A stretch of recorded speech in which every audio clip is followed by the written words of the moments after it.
السلام علیکم ورحمۃ اللہ وبرکاتہ۔ ناظرین، امید ہے کہ آپ خیر و عافیت سے ہوں گے۔ اس وقت ہم دارالعلوم دیوبند میں برائے دور حدیث شریف کے داخلے کے تعلق سے بات کر رہے ہیں۔ جو طلبہ ہفتوں پڑھ کر دور حدیث شریف میں داخلے کے خواہش مند ہیں وہ متوجہ ہیں۔ دارالعلوم دیوبند میں برائے دور حدیث شریف کا پہلا امتحان موقوف علیہ کتاب شرح عقائد اور نخبۃ الفکر، ان دونوں کتابوں کا ایک پرچہ ہوگا،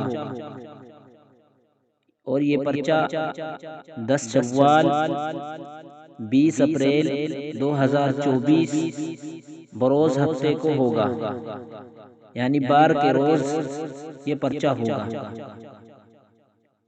پھر اس پرچے میں کامیاب ہونے کے بعد بقیہ جو کتابیں ہیں ان کا امتحان دیا جا سکے گا۔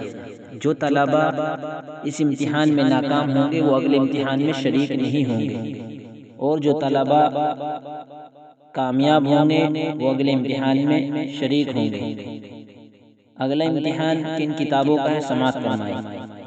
ہدایہ آخرین، سراجی، دونوں کا ایک ساتھ ایک ہی پرچہ ہوگا۔ اس کے بعد مشکوٰۃ شریف، اس کا ایک پرچہ ہوگا۔ تو اس طرح یہ مکمل امتحان آپ حضرات کے سامنے میں نے بیان کر دیا۔